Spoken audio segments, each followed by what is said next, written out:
Hey, welcome to the channel. Today we're going to be working on some ATV plastic repair. This is a rear fender set from like an 86, 87 Honda TRX 350 4 tracks. There's a little bit of a cult following for these, and the 350 TRXs, the fenders themselves, I guess there's a following for them too. They're hard, super hard to get. You can find some here and there, but if they're in good shape, they're really expensive, and it's really hard just to find them in good shape. And the only real damage on it is a small crack up here in the front that we're going to go ahead and fix. We're going to plastic weld that, and then we're going to strip this spray paint. Somebody spray painted this at one point, and then we're going to buff this out, make it look real nice, and then I'm just going to sell it. I don't have any use for it. I've had it for a little while, like I said, but I'm not using it now, so I'm just going to clean it up and sell it. Get it cleaned up, then I'll do the crack repair first. We'll get that real nice and secure, and then we'll wet sand and buff these out, and I'll show you what that looks like. It's pretty straightforward on these, but it comes out nice. It's a little bit of work. All right, so we'll talk a little bit about some of the tools we're going to use for this project here. This is a plastic welder, fairly cheap on Amazon. I think these are $25 to $30. You can get all these little staple stitching pieces. You get a couple different tips. Just basically a heat gun with these different tips. This helps smooth out the plastic, and then these are good for stitching it together. You also get some melting in plastics. Comes with it. Some of these I bought. Some of these come with the kit though, so you can look around on Amazon and find those. So the plastic repair, we're going to use this kit, and then for buffing, any kind of buffing tool that you have, a drill would work if you have the right piece on the end. One thing you can do is pick up a headlight buffing kit, and it'll come with the pad and the piece to mount to a drill. So that's a good option if you don't have a buffer. If you have a buffer, then you're already all set. So any type of buffer, high speed is good. And then sandpaper for sanding up the plastic. You probably want to get into the 400s and 600s to start, even 600, 800, and then go up higher. You might need to get up to 1200 to really get a nice shine. So it depends on what you're really looking for. If you just want to clean it up, 600 or 800, probably 800 is good. But wet sandpaper to sand it, and then buff it, and then a buffing compound of some sort. There's all different kinds out there. Not a wax. You want a buffing compound, something that's gonna help remove the scratches from the surface. So you want a buffing compound. And that's it for the tools. Sanding, because you gotta go through different stages. But anyway, we'll get to it.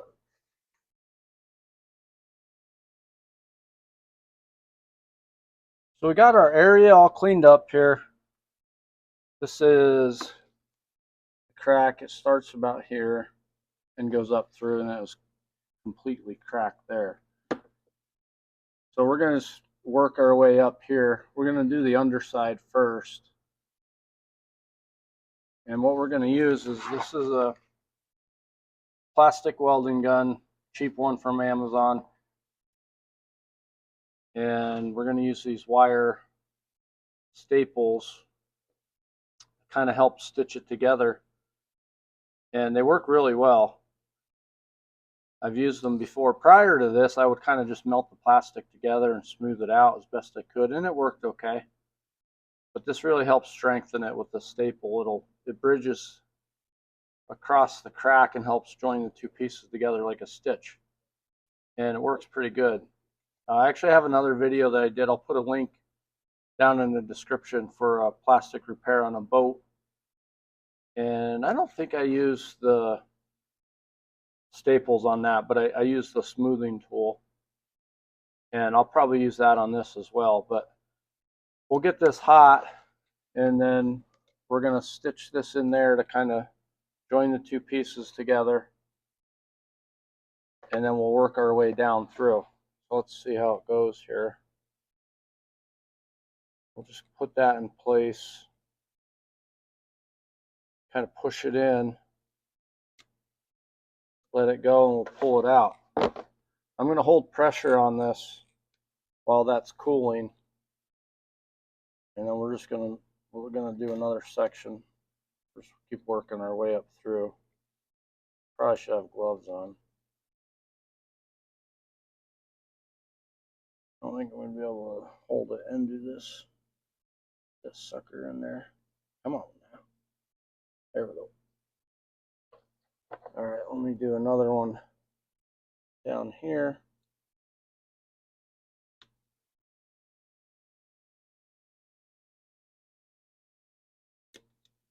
I'll make sure it gets good and hot. And then you just come back and clip those off. Works pretty good. We'll get one more up in there.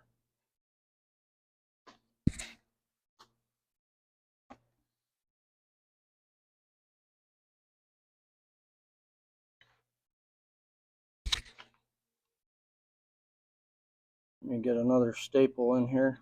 I'm calling these staples, I don't know what they're really called, but they work pretty dang good. See if we can get this up there. Yep. Heats up fast. Melts in there. It's nice, quick. I'm probably going to put another one here. Hope you can see this. Yeah. Put another one in there. Keep it nice and strong. There's a good bit of force on this. Kind of holding against it. Doesn't naturally want to be in that spot.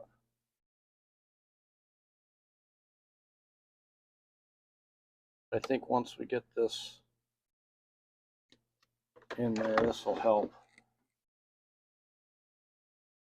That's pretty good. So now it gets a little bit trickier. I think I'll get one more in there. And then this corner, I'm not going to be able to staple that, at least not from this side. But we'll get one more up in here. And then we'll work up our way into there. But you can see it's doing pretty good. All right. Yeah, I think we'll get this side nice up there and stitch it. We got to do this back side, at least one or two there.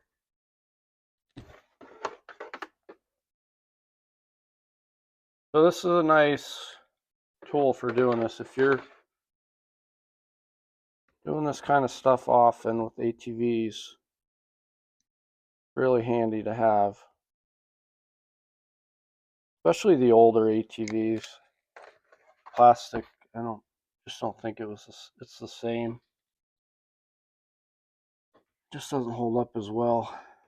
That's what I've done in the past, but this the staples are really pretty good.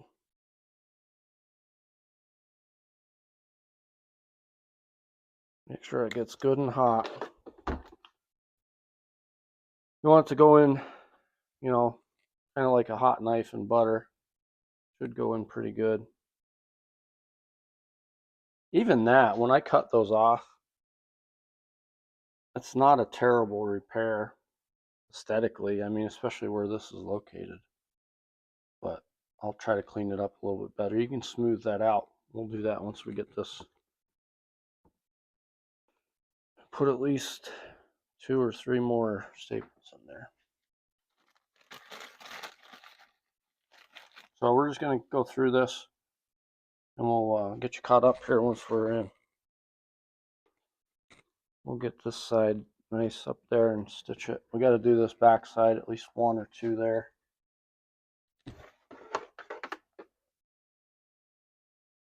So this is a nice tool for doing this. If you're doing this kind of stuff often with ATVs, really handy to have. Especially the older ATVs. Plastic, I just don't think it's the same. Just doesn't hold up as well. That one's pretty good. I think I'm gonna come over here. Well, it wants to pop out here when this goes over. Which I think is gonna be okay. All right, so this one needs some more staples. Yeah, so I was saying this kit is, for the price of it, I think it was like 25, 30 bucks, something like that. They're all over Amazon, all different kind. This one is a model H20. You know, it heats up fast. You could use a regular soldering iron if to just smooth this out. That's what I've done in the past, but this the staples are really pretty good.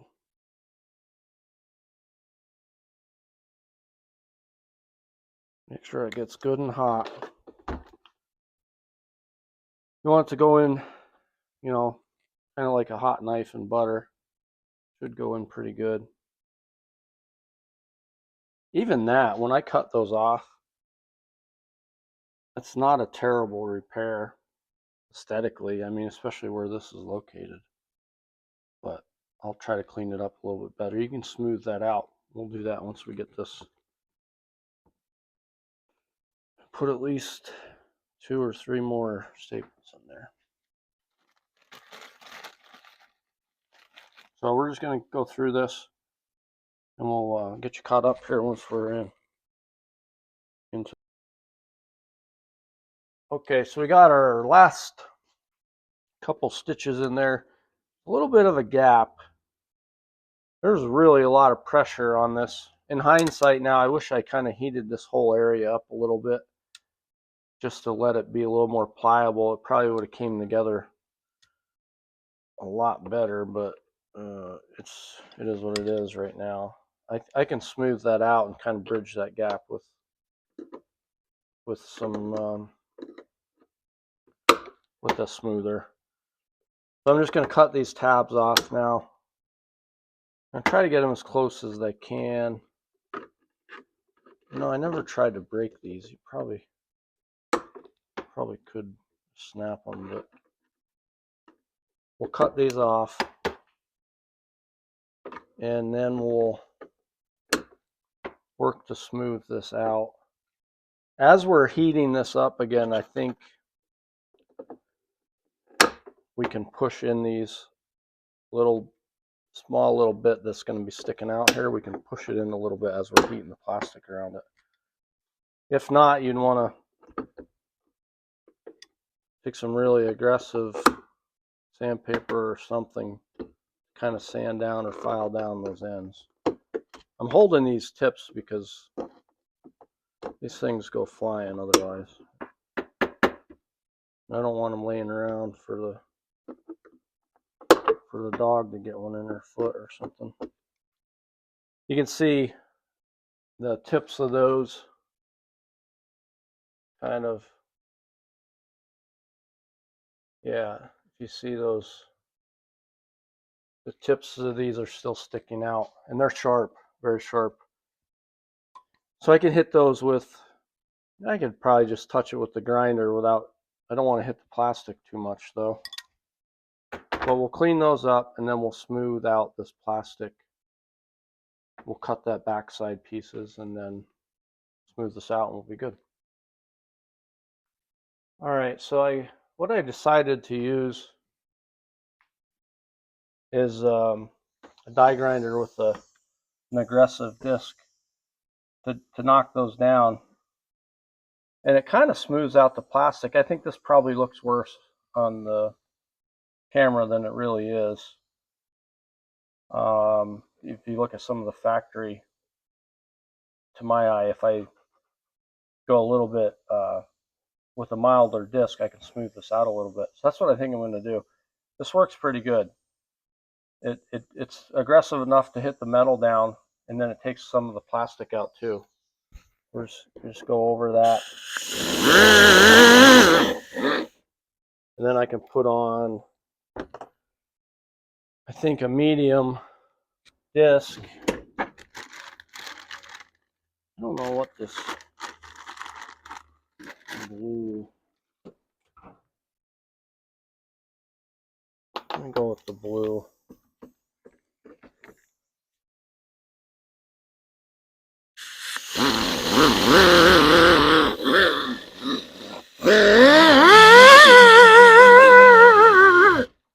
Yeah, that's pretty good. And then for the other side, we'll try to smooth the plastic over so that the middle is all hidden. But I like that. Let's flip it over and look at the other side. All right, well, we'll do the same thing on this side as best we can.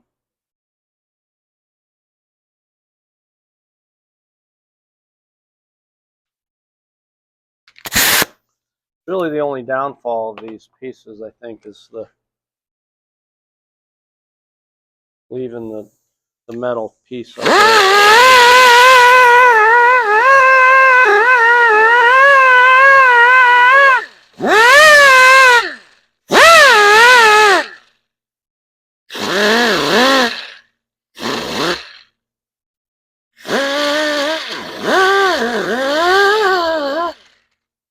Tough to get at that one.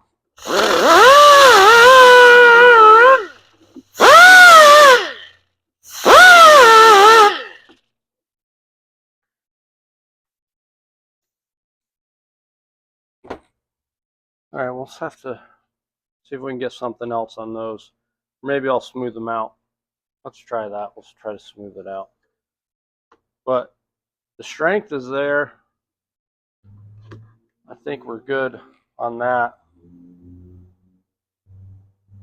And we're only going to make it a little bit better when we join those two pieces.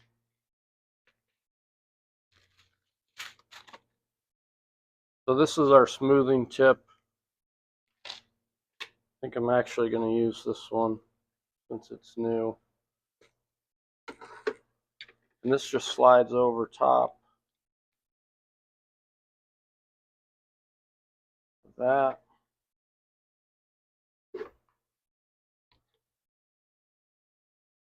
And as this gets hot, I'm going to try to push in the metal a little bit. I don't know how that's going to work. There we go. Now, one thing with this, kind of like the staples, you want to make sure you get it plenty hot enough. Sometimes just blending it in is okay, but if you want to get strength in there, you really got to, kind of like welding any type of metal. If it's not hot enough, it's usually not good enough. Well, I guess it depends, but you know what I mean.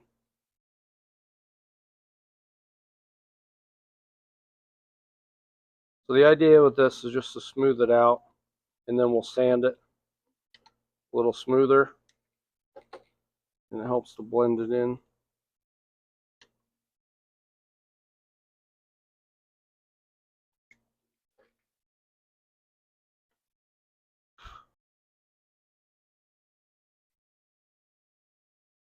We got this about as good as we're going to get it right now, and we did like 180,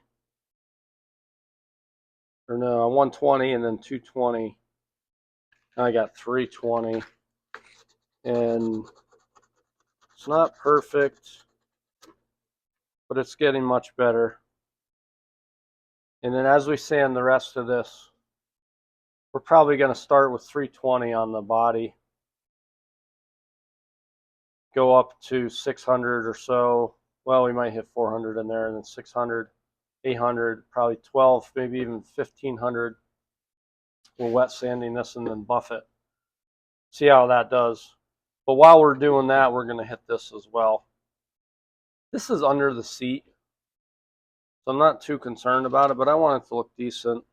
The main thing here is structural integrity, but I don't want it to look terrible. But I think even just this, if I hit this with maybe 600 and then 800 and then just kind of shined it up a little bit with some wax, it would be pretty decent. So we're going to get it over on the other bench and start wet sanding it. I got to get the flares off, then we'll wet sand it. We'll try to get this paint off and clean it up, but so far so good. Fender flares, excuse me, fender flares are off. We're going to try to sand this paint off. I think I mentioned earlier, I did try some solvent on here, but it tends to react with the plastic, and I think it might just be easier to sand this off. It's on there pretty good. Whoever painted it, they did, I mean, an okay job in some spots. I don't know what I felt like they were just painting the rack, and then it kind of got all over everything, I guess. I don't know. So, if you've never sanded and buffed plastic, it's essentially like buffing paint. The only difference with, this is solid colored plastic. The only difference is with paint, you can, you sand through layers of paint. You sand too much, and that's not good. With this, you don't have to worry too much about that. But what you do want to worry about is going too aggressive and then having to complete too many steps, because you do need to go really fine with this to get it to come out nice. And the higher grit sandpaper you use, and the smoother you make this, that's basically the whole object, is to make this as smooth as possible. And then you buff it with a compound, and it shines. The smoother it is, the more it's going to shine. So I'm going to use some wet sandpaper. You don't have to use wet. It helps. It helps sandpaper lasts a little bit longer. It helps sanding motion and everything. So I'm going to use wet. I'm going to start with 800. If I have to go down to 600 to accomplish what we want to, I will. But I want to stay as high as I can. If 800 works, great. It'll work. It just may take a little while. So I'm going to see how 800 does. If I need to, I'll go down to 600, because we're probably going to need to go to 12 or 15 eventually before we buff. So all we're going to do is wet this a little bit. I have a flexible sanding block that I'm going to use. And we're just going to sand this and see how it does. Probably going to move this.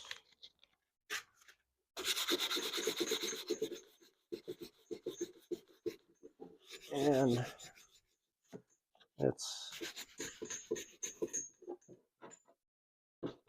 boy, that paint isn't on there as good as I thought. Once I get through that layer, it's almost like there's a wax over it. You can see the water beating up on it. That could just be the paint, but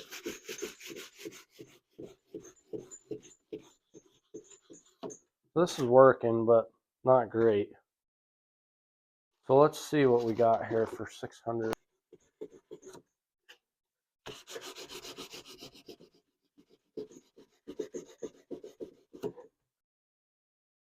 All right, we wiped this down. I got my sander, my DA out. I got 220 on here. I did not want to go down to the 220. But I'm going to try it on here just to see what it looks like.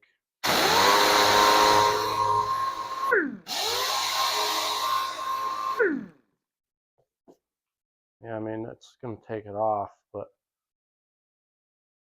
gosh, if I go 220, I could go 400 on this. I'm still going to have to do this stuff by hand, sides, unless I use a chemical on the sides.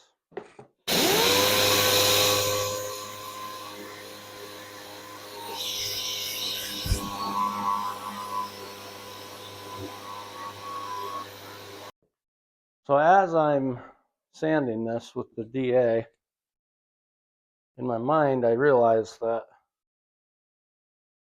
I need something that is strong enough to scuff the paint off, but yet not strong enough to really mar the plastic too much.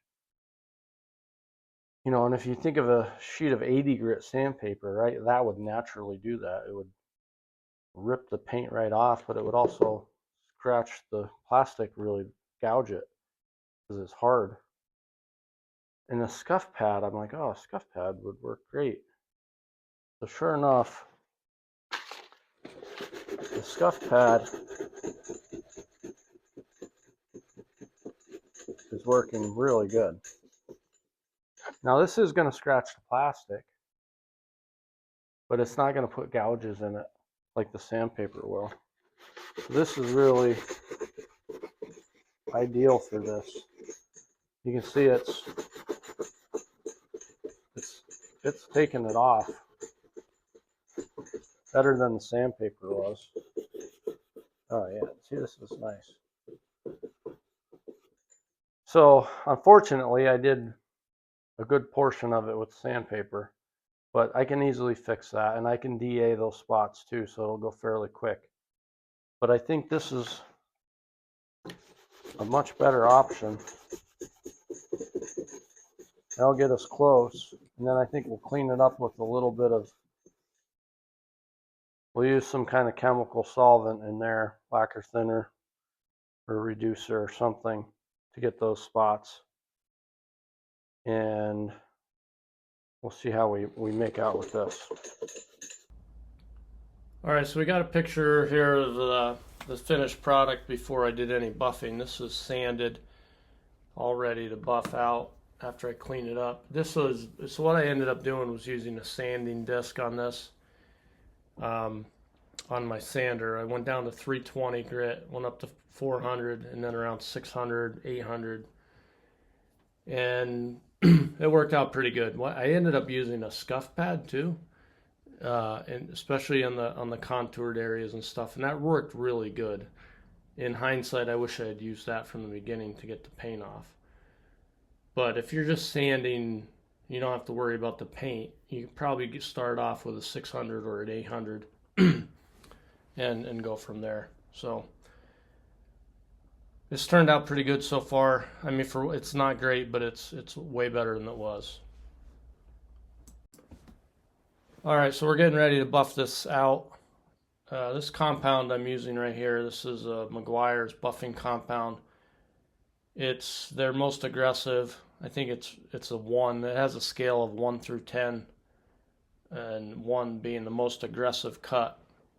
So this works really good for this. It's not something you would use on a automotive finish unless you were trying to do a paint correction or something like that. But it works pretty good for this.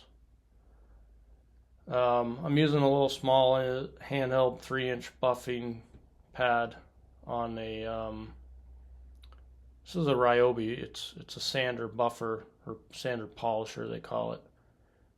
And you can use a drill. Depending on the RPMs, it worked just as good. But this has the handle, and it's pretty good. I do use my larger buffer on the flat spots a little bit after this. After doing it with the 3-inch, I decided to go up to the bigger 8-inch, or it's either 8 or 9-inch buffing wheel.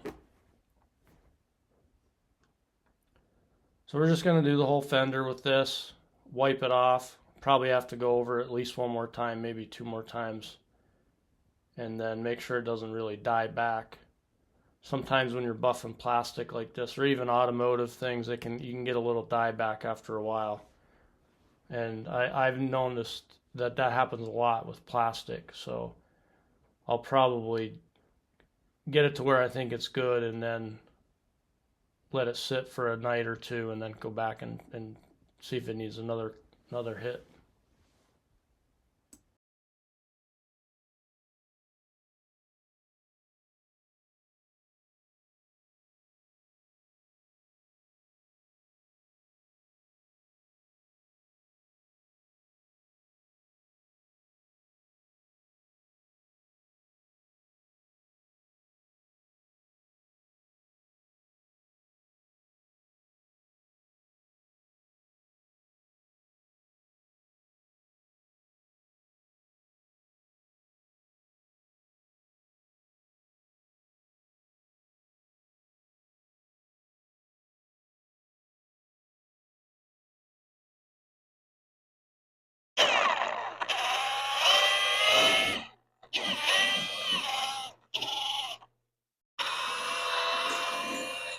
Seems kind of ridiculous buffing this out with this big buffer, but I'm just going to try it on this tops, and then I'll use the small one.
All right, we got our first round of buffing in, and it's pretty good right now. And I think some of it's going to stay,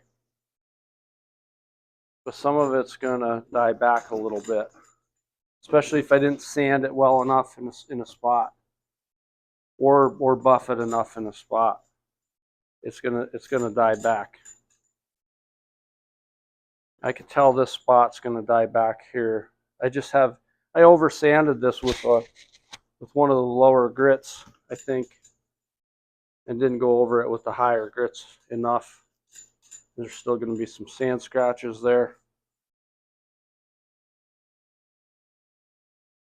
But overall, this isn't too bad.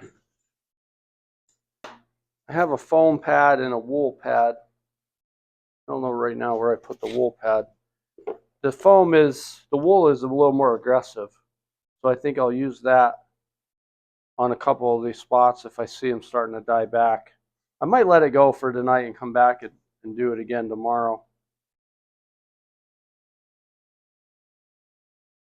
And but this foam pad works nice in these valleys and stuff.